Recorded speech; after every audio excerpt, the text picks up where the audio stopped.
Saudi अरब ने दशकों तक मुस्लिम देशों में अपना दबदबा कायम रखने के लिए पाकिस्तान से लेकर मिस्र तक को अरबों डॉलर का कर्जा बिना किसी खास शर्त के दिया है। लेकिन हाल के समय में उसने उन सभी देशों से दूरी बनाना शुरू कर दी जो अक्सर उसके पास कर्ज की चाह में आते थे। हाल ही में उसने पाकिस्तान को भी धुतकारा था। लेकिन अब ताजा मामला सामने आ रहा है मिस्र से। मिस्र भी पाकिस्तान की तरह ही गंभीर आर्थिक संकट से घिरा हुआ है। इसी आस में मिस्र के राष्ट्रपति अब्दुल फत्ताह अल सीसी ने सऊदी अरब के प्रिंस मोहम्मद बिन सलमान से मुलाकात की। लेकिन अल सीसी की यात्रा के दौरान सऊदी अरब ने संकेत दिया कि वह अब बिना शर्तों की वित्तीय सहायता प्रदान नहीं करेगा। वैसे तो अल सीसी के सऊदी अरब के प्रिंस से निजी तौर पर बहुत ही अच्छे रिश्ते हैं, इसलिए सऊदी अरब पहले से ही मिस्र का सहयोग करता आया है। सऊदी अरब मिस्र को अपना रणनीतिक सहयोगी मानता था और बीते कई सालों में अरबों डॉलर की सहायता भी की। इसके बावजूद मिस्र की हालत बदतर होते जा रही है। अगर मौजूदा वक्त में सऊदी अरब मिस्र में निवेश करता है तो उसकी देखा देखी तो दूसरे देश भी वहां निवेश करने में आकर्षित होंगे, लेकिन इस बार उम्मीद बहुत कम लग रही है।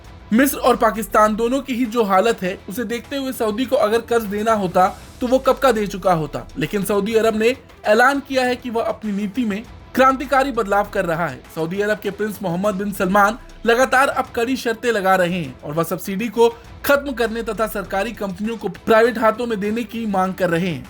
कुछ समय पहले ही पाकिस्तान ने सऊदी अरब से कर्ज मांगा था, लेकिन सऊदी अरब ने उस वक्त भी उसे ठेंगा दिखा दिया था। अब कयास लगाए जा रहे हैं कि सऊदी कहीं पाकिस्तान की तरह मिस्र को भी ठेंगा ना दिखा दे। जुलाई 2013 में मिस्र में तख्ता पलट के बाद सीसी सत्ता में आए थे।